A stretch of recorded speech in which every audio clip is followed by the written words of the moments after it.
So hi everybody, Craig Hanson here and welcome to my video. We're going to check out shoulder planes and how some of the best ball strikers in the world use their shoulders into the shots, and we'll have a bit of a look at some angles and some degrees. I've got Tiger Woods and Adam Scott here at the top of their swings, and I've drawn down the lines in their shoulder planes, and we'll just have a look and see how steep the shoulders are in relation to that on the way through. So we'll definitely see Tiger Woods with a steeper shoulder plane on the way through, and we're going to see Adam Scott doing the same thing here.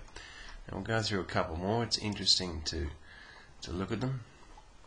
We'll see Anthony Kim here at the top of the swing. We'll see the shoulders pointing over this way, and definitely through the ball.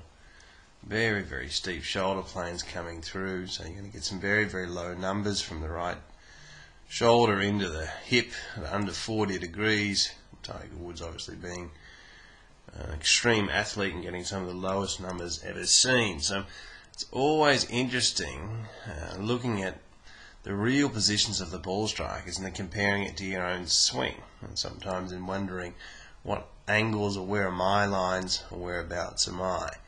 Now we'll have a look here at Lee Westwood, also unbelievable hitter of the golf ball, and we'll definitely see a repeating theme here with steeper shoulder planes heading back and through. So interesting work. Another area that's very interesting is to see through the shot here. This is Manacero. Just quickly we'll have a look at his shoulder plane. One of my players that I teach filmed this in the Malaysian Open just recently, and you just see some positions that these top players will actually get their heads on the side. They're actually tilted in unbelievable positions, but they've been doing it for many, many years. There's Lee Trevino, one of the best iron players all time, one of the best ball strikers of all time. And anyone out there with sort of struggling to, with pulling the shots, if you get your head tilted on the side like this, it really does help sort of neutralize the club face and will stop it sort of rolling over, or will stop yourself from coming from the outside. Now, so we'll go through now just a couple of numbers. It's something that I find interesting.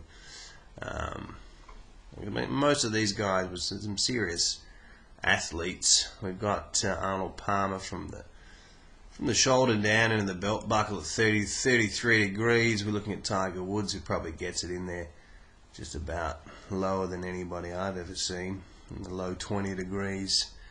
As we go a little bit further into it, we'll have a look at Rory McIlroy. You'll see obviously with these players a lot of movement downwards with their heads. They use the ground for leverage and compress downwards, something that's for the normal golfer a little tricky to work on, but it's under 30 degrees as well. So some interesting numbers looking at Westwood. Once again, head moving. We can see the trees in the background, head moving down and getting some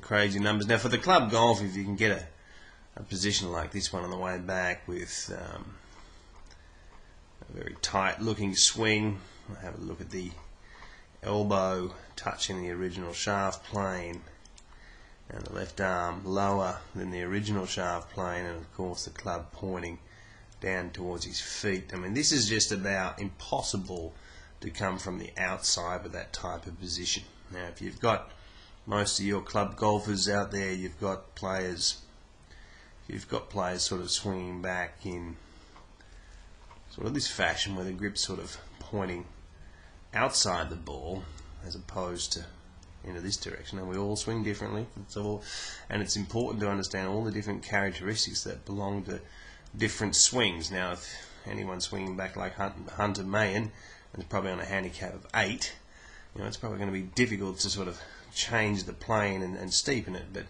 this is the type of move here where most club golfers will do a much better job on the left. But very, very interesting looking at the different movement swings and the shoulder planes. Hunter Mahan, of course, will steepen his shoulder plane as well through the ball. So something interesting to look at if you're looking at your own swing. Make sure you know what you're doing. Anyway, there's a few ideas on shoulder planes and a few lines and angles. Hope you enjoyed it, and we'll see you next time. Bye bye.